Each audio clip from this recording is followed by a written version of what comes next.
The rates of obesity within the United States are definitely increasing. We're seeing more older adults who are obese, and consequently we're also seeing a lot more younger children that are categorized as obese. I think there are several things that contribute to the continued rise of obesity. There's a real important awareness. There's recent published literature that talks about the fact that when you go to a physician's office, that they oftentimes won't even mention your weight or talk about weight. And a lot of times that's a cultural issue that we have.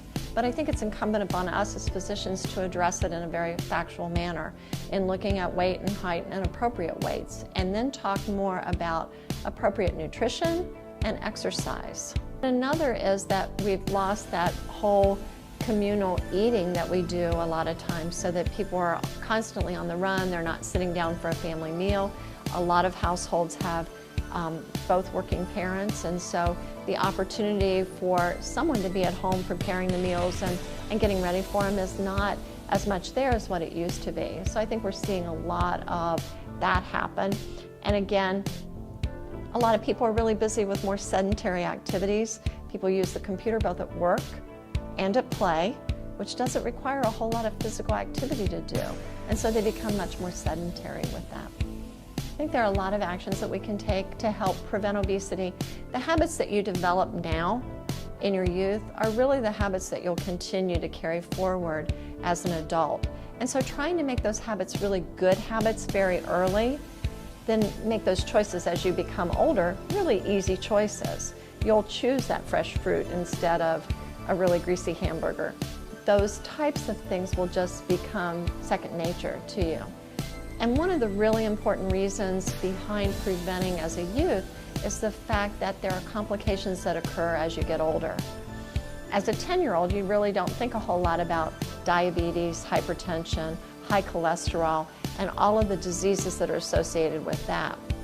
When you see someone who's had diabetes and may have lost a leg because of that, you're really not thinking about that when you're making food choices at 10, but certainly we know that obesity contributes to all of those diseases. We see a lot of people who enjoy fast foods, but we need to make healthier choices when we go through fast foods. We're seeing more identification of calories and carbohydrate content of those fast foods that we choose. We need to make healthy choices as we do that.